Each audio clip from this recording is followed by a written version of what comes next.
Muito bem, sejam bem-vindos a mais um episódio do Geneticast, o seu podcast em genética e melhoramento, produzido pelo Grupo de Estudos em Genética e Melhoramento da UFV, o G Melhor. E hoje nós temos a honra de receber uma figura extremamente importante do campo de genética e melhoramento no cenário nacional. Se você é um estudante de genética e melhoramento ou de áreas relacionadas, com certeza você já ouviu falar dele. O professor Magno Antônio Pato Ramalho.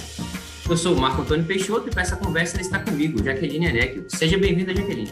Obrigada, Marco.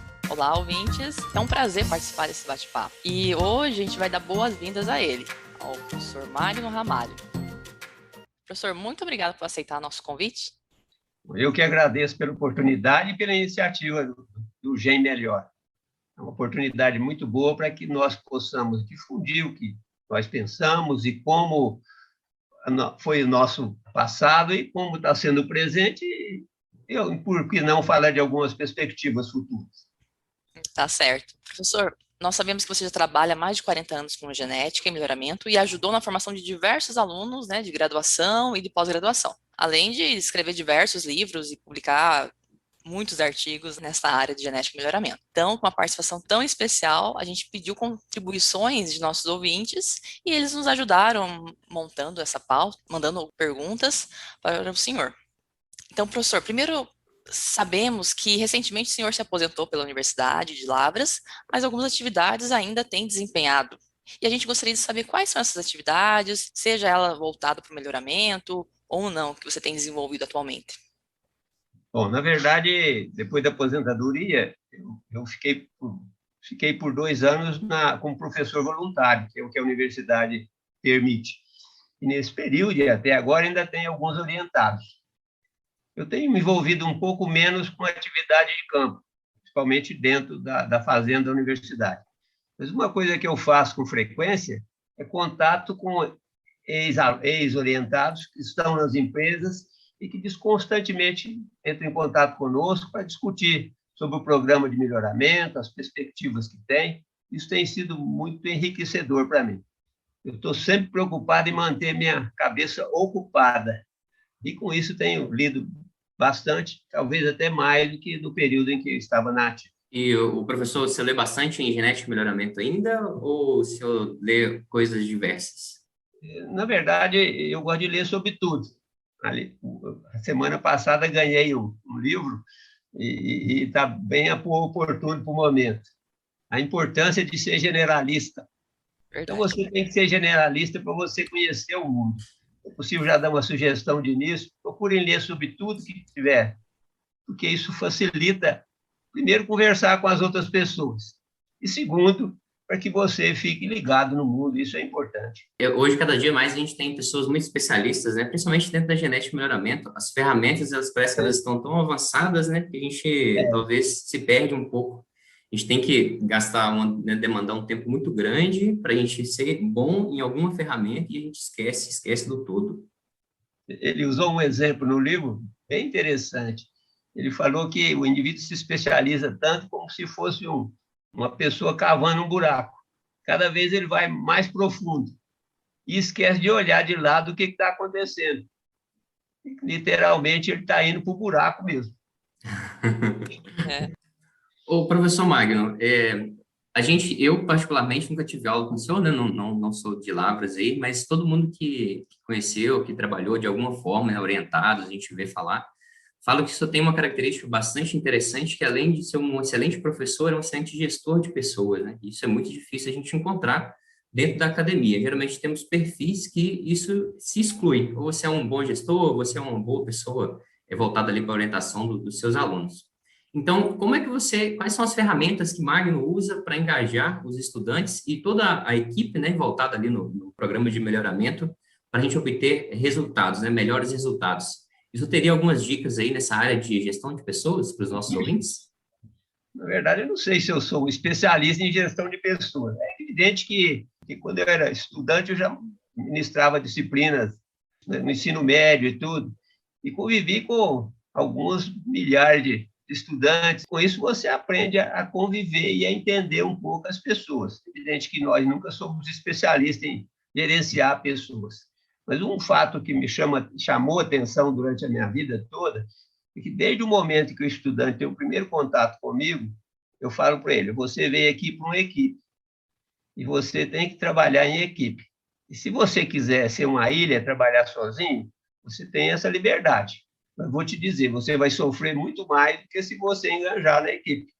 Porque, na verdade, o estudante na pós-graduação, principalmente na própria graduação, ele não está sendo qualificado para fazer uma pesquisa só. Ele está sendo qualificado numa área e ele tem que aproveitar o máximo tempo para se interagir com todos os outros colegas que estão trabalhando. De modo que, nessa interação, todos saem ganhando, e eu sempre digo, quem mais aprendeu com a interação foi eu mesmo. Aqui, inclusive, no nosso sistema aqui, toda vez que dão uma ideia que é promissora e o que foi adotada, ela recebe o crédito dela. Toda vez faz uma metodologia desenvolvida por fulano de tal. Por quê? Porque isso foi importante para o grupo. E estimular outros que façam a mesma coisa. E para trabalhar em grupo, a primeira coisa que tem que ter é desenvolver um espírito de camaradagem. Cobrar quando tem que cobrar e exigir quando tem que exigir. Mas, sobretudo, tornar o ambiente o mais salutar possível, para que a pessoa vá para aquela condição ali do melhor modo. Tem muitos trabalhos, por exemplo, que são cansativos, árduos, repetitivos, que, na verdade, ninguém gosta de fazer, mas que é preciso fazer. E, assim, você tem que estimular o estudante ou o seu parceiro a gostar daquilo. E eu vou dizer uma frase, talvez algumas vezes vou repeti-la: ninguém nasce gostando de nada, você tem que aprender a gostar. E o nosso esforço é que as pessoas aprendam a gostar do que estão fazendo. E essa tua frase, uma vez você estava em Sinop, eu assisti tua palestra, e eu até marquei isso. Você não tem que aprender a gostar. Você não gosta, mas agora você vai passar. No fundo, interessante. É tudo. Se você pensar na sua vida ou na vida das pessoas, você pode ter uma habilidade para uma coisa, mas gostar é só com a vivência. Eu chego a dizer que a mãe para o filho, o recém-nascido, ele nasceu gostando. Ele, com o tempo, ele vê que precisa daquela pessoa. E com essa precisão dele, a convivência dele, ele gostou. E não há nada mais interessante do que o ato de gostar do amor do filho para a mãe e vice-versa.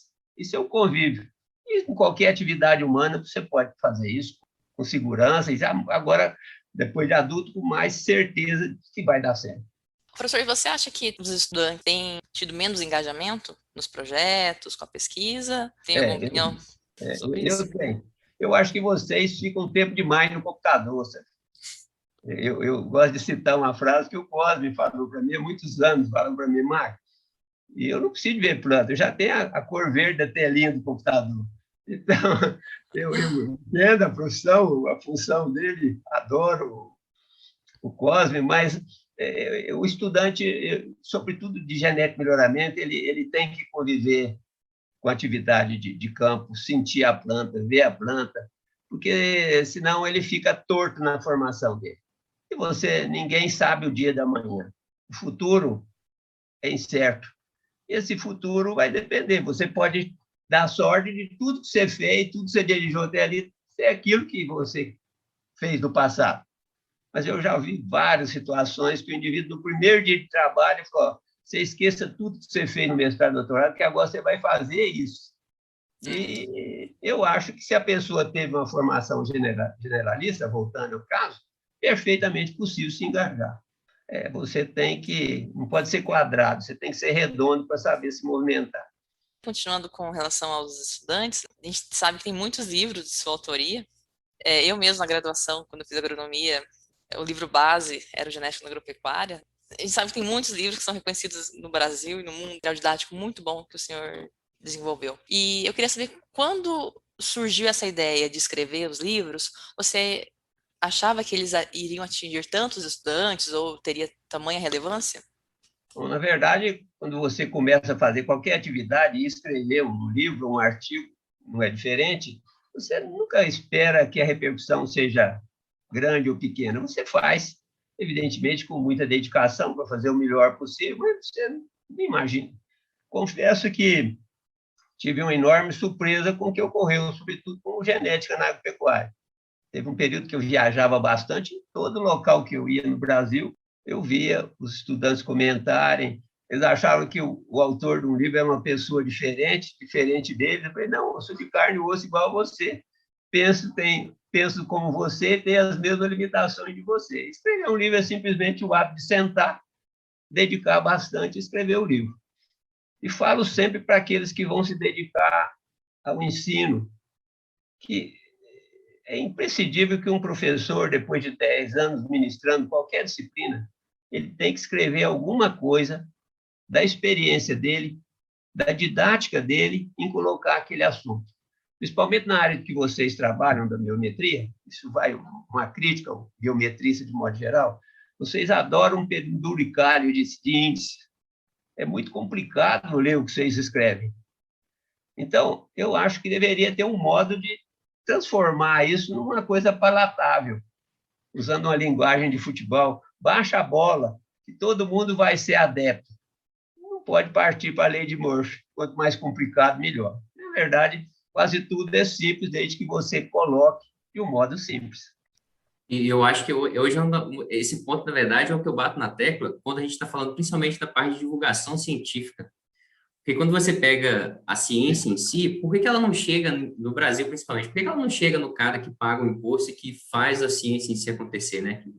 Que a partir do imposto é que você tem as bolsas de fomento, as diversas bolsas, tanto para pesquisadores quanto para estudantes, que é quem faz a ciência no Brasil acontecer. A linguagem que a gente fala, ela é extremamente difícil, e o cara, ele não entende aquilo. A gente tem que, cada dia mais, tentar escrever de uma forma, se comunicar de uma forma que o cara que está lá na rua, passando lá, ele entenda o que você está falando, ele entenda a relevância daquela pesquisa que a gente está fazendo. Na minha vida, eu dediquei um tempo a isso, sabe? Sobretudo para o ensino médio.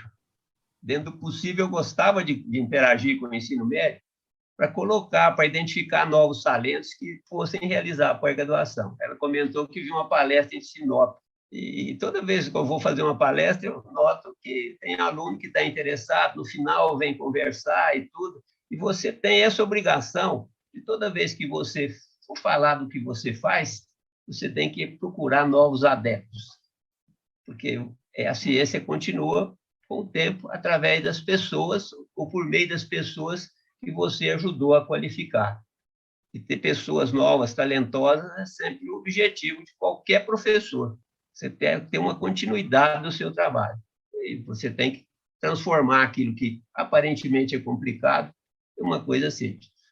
A meu juízo, não tem nada complicado na vida. Às vezes, nós é que complicamos. Voltando a falar sobre ciência em si, né? Porque a gente vê que, principalmente no Brasil, né, a CAPES, ela cobra a gente por produtividade. Um aluno bom é um aluno que produz. A seleção de bolsa de pós-doutorado vai para quem publica mais.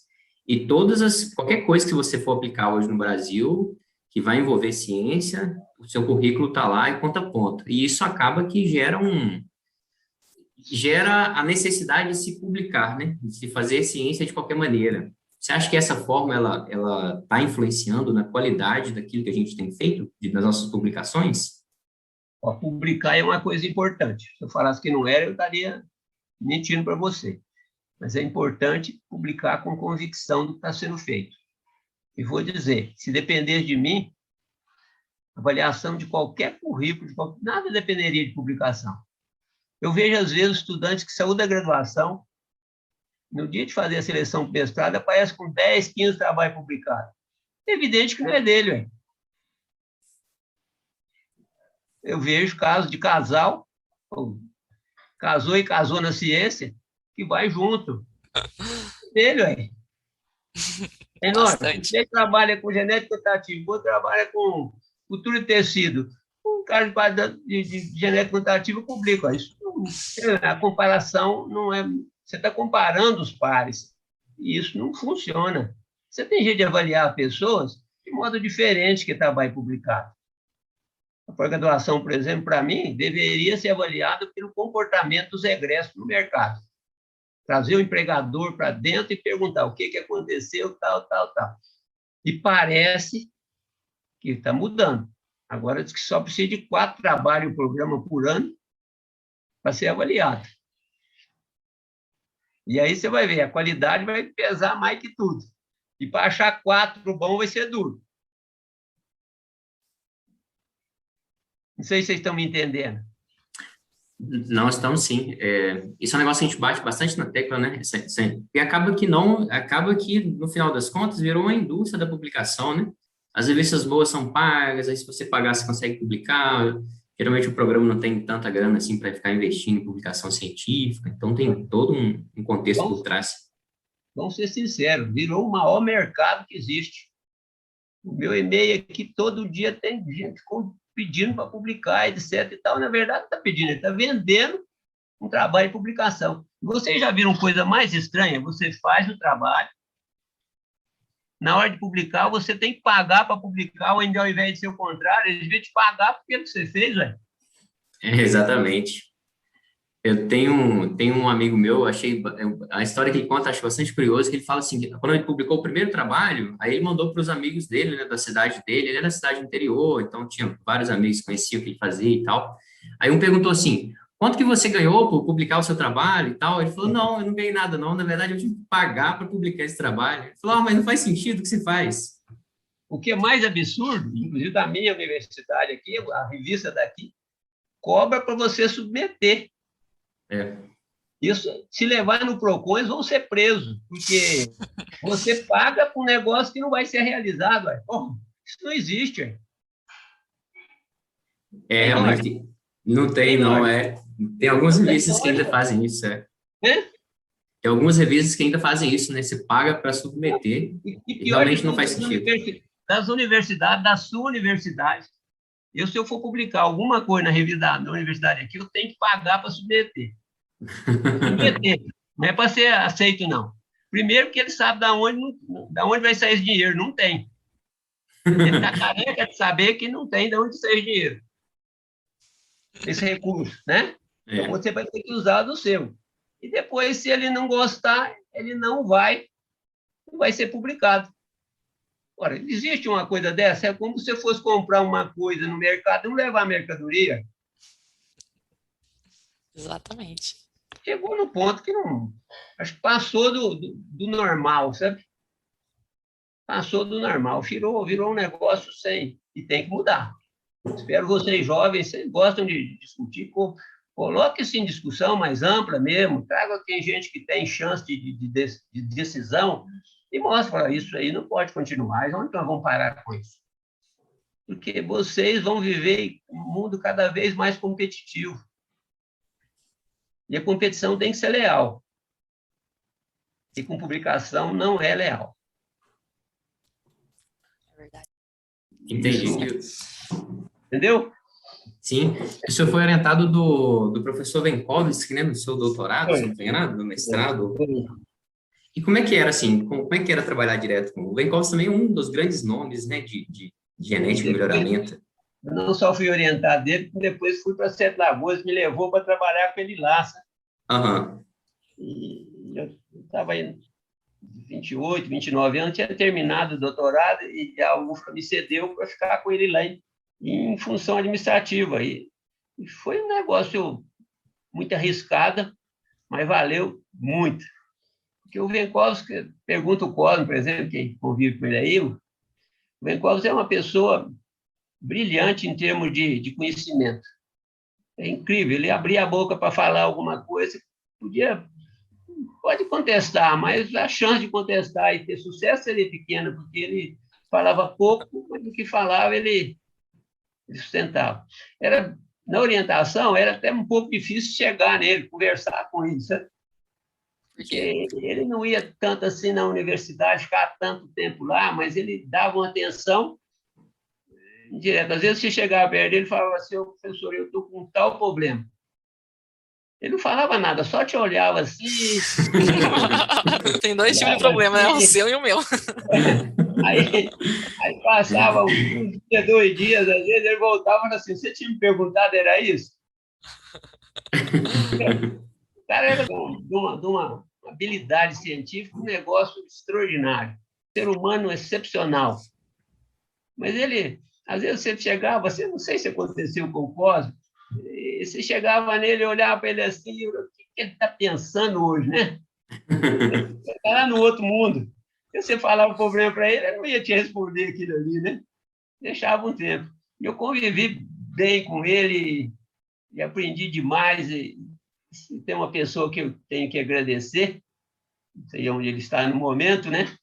Onde ele estiver aí no Cosmo, eu gostaria que ele sentisse que ele fez bem demais para a minha profissão, fez bem demais para a minha pessoa, foi excepcional, realmente excepcional. Ele me ajudou demais. Às vezes, eu nunca imaginava, ele pode estar até pensando que não me ajudou, mas ele foi fundamental na minha vida, como eu tenho certeza que foi no Cosme, e como foi todos que ele orientou. Nossa, deve ter sido incrível trabalhar com o professor Venkowski. É verdade, adoraria tê-lo conhecido. Professor Magno, esse papo está excelente. E, Marco, vamos continuar essa conversa no próximo episódio? Vamos sim, Jaque. Ainda temos muitas perguntas que os nossos ouvintes nos enviaram. E nós também estamos curiosos para uma conversa mais aprofundada com os conhecimentos de genética e melhoramento do professor Magno. E você, caro ouvinte, gostou desse bate-papo? Como você sabe, toda primeira segunda-feira do mês temos um novo episódio. E no próximo, continuaremos a conversa com o professor Magno Ramalho. Um grande abraço e até mais!